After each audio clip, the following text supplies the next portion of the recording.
Hi, everyone. I'm Maggie McGrath for Forbes Breaking News.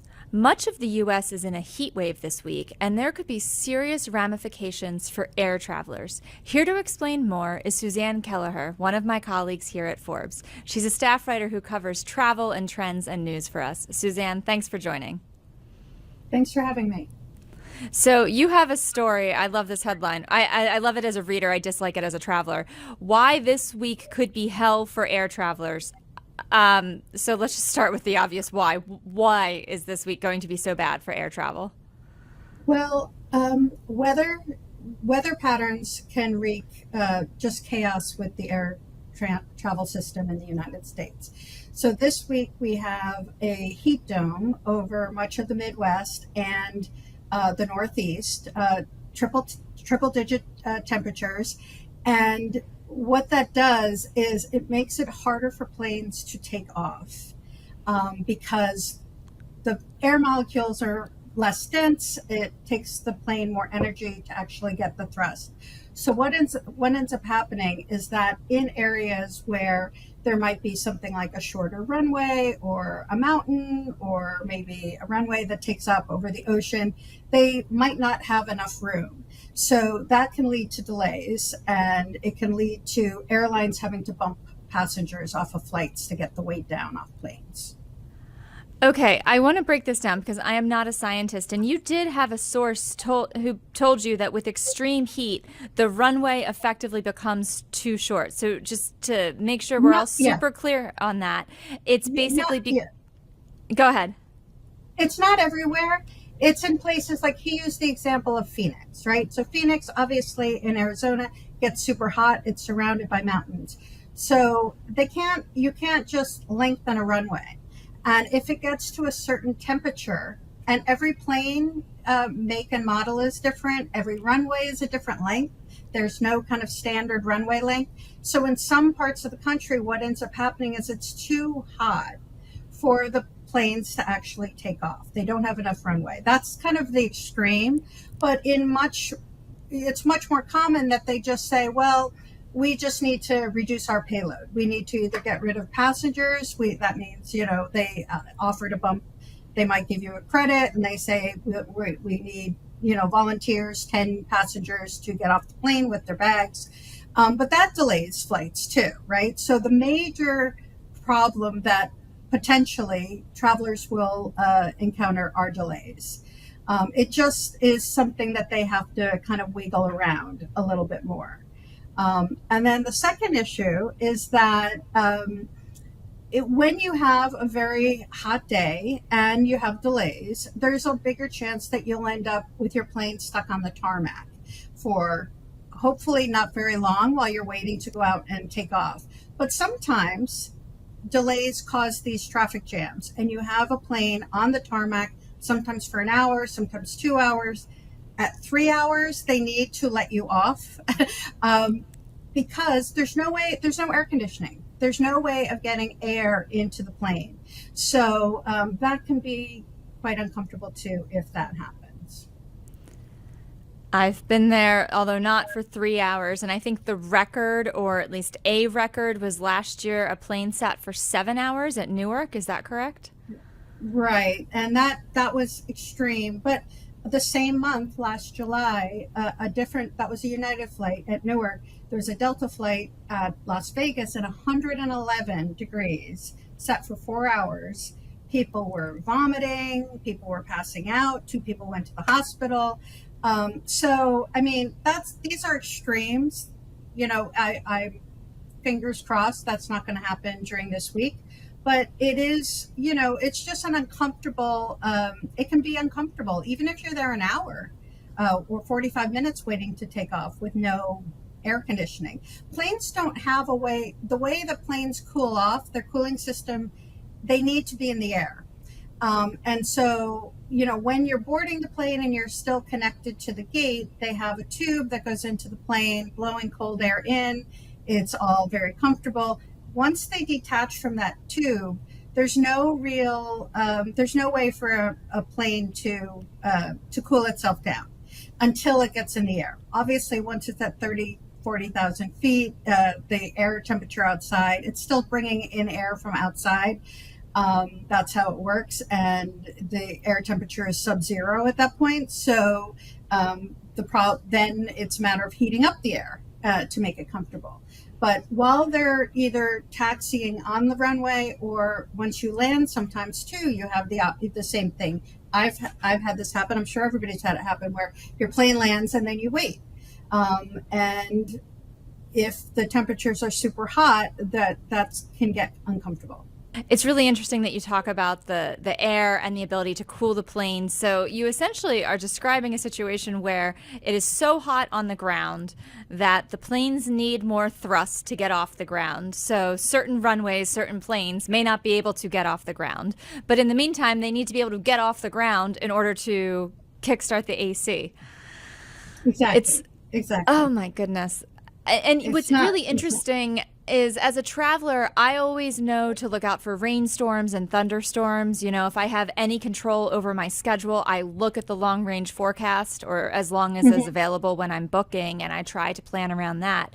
But what you're saying is effectively that travelers should be looking at temperatures too as they're considering their travel. Well, all air. I mean, there's a tip that I give everybody, and people don't like it, but all year long, but especially in very hot weather, in thunderstorm weather, hurricane season, in the winter when you're flying, for your ski vacation, take the first flight. If you can possibly get on the very first flight, take the first flight. If it's 5:30 in the morning or 6 in the morning, get on that flight, because the problems just get worse as the day goes on. And that's because of the way the airlines use their planes. They don't just, let's say you have a situation where one plane is flying from Miami to Charlotte, and then it's going to go from Charlotte to Chicago, and then it's going to go from Chicago to Dallas, all in the same day. Let's say the first flight gets off fine, and that second flight is delayed. Well, guess what? The third flight's delayed and the fourth flight's delayed. So the longer you wait in the day, the more chance you have of that domino effect bumping into your flight. And that is particularly true in places. The expert that I spoke to, Dr. Bob Thomas at Embry-Riddle Aeronautical University in Daytona, he was saying, he's in Florida and they have thunderstorms in the summer every afternoon. So just the odds of you running into trouble in flying in the afternoon out of Florida is higher than if you flew out in the morning. So that's one tip I always give, just that if you're worried about delays, if you really need to get somewhere, don't take an afternoon flight, because you're kind of rolling the dice. And then, like you're smart to track the weather.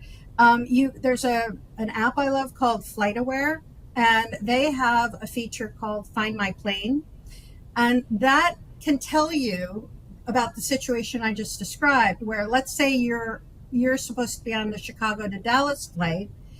You can see, that flight made it to Charlotte and then was delayed. So ahead of time that there's a problem. You might be able to get on a different flight, change your plans. You can kind of, have a little bit of a crystal ball that you can anticipate that there's trouble ahead, and maybe, sort yourself out before it even gets to you. Let's say that one more time. Is that Find My Flight or FlightAware, or both? The app is called FlightAware, but the feature is called Find My Flight. And you basically plug in your details of your flight number, and it will just tell you where the plane is, right? It basically finds the plane. And that's kind of more important, right? Like, so even before the airline will alert you that the flight is going to be delayed, you can see on this app that there's a good chance that it's not going to get there on time. And hopefully you can make some adjustment to your plans. Technology is a little faster with the information than the airlines are. I've experienced that myself. I'm sure a lot of people watching have. Now, of course, we're Forbes. We love our numbers. So, Suzanne, I have to ask you, how many flight delays or cancellations have we already seen this week? It's already quite hot here in New York. The week is just beginning. What do we need to know about the flights that have been canceled or delayed thus far? So yesterday, I was writing the piece in the morning, and during the time I was writing the piece, I could see the delays starting to crank up from 1,200 to 1,400 to 2,000. It was 2,500 when I filed the story, and then by the end of the day, it was 7,000 delays. Right. So as the day goes, that's my point I was making before. As the day goes on, it rises. Today, a little bit better. We're at 3 o'clock, and just before I got on with you, I saw that we were about 2,100 delays so far. And so it's less, but by the end of the day, it's going to be, we could end up at 5,500, 6,000, something like that. So it matters, Southwest already by 3 o'clock had 454 delays. American had 302. United had 238. So, I mean, it's a snowball kind of effect. And you should just expect, I think if you're flying, say, in the afternoon, just travel with your patients. Know that, they're always going to put safety first. So they're not going to take off until it's safe.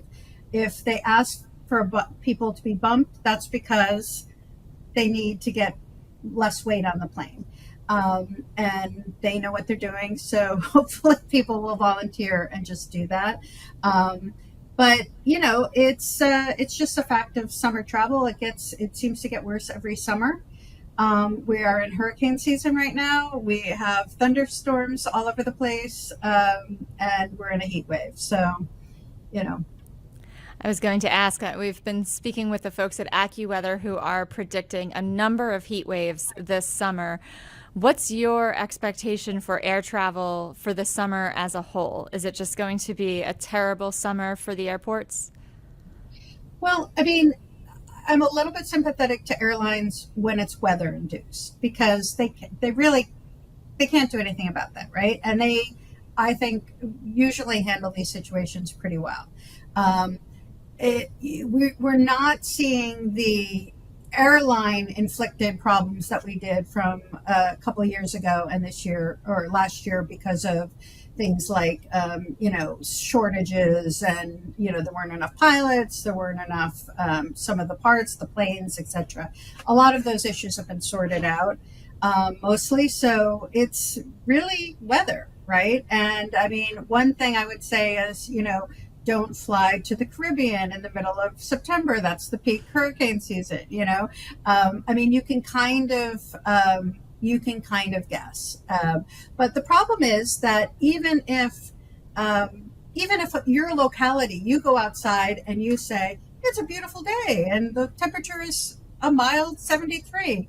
That doesn't really matter, because, like I said before, everything is connected. So if there's a problem in Miami, that could affect your flight eventually. If you have an afternoon flight out of Seattle, you have perfect weather, but your plane didn't have perfect weather. I suppose you don't have a crystal ball and can tell me if an 8:30 a.m. flight on Sunday out of JFK will be safe.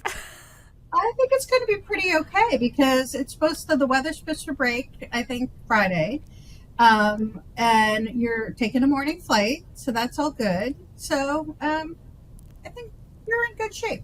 Following best practices, always, always, always morning flights. Suzanne Kelleher, thank you so much for coming on and explaining all of this to us. We really appreciate it. Thank you.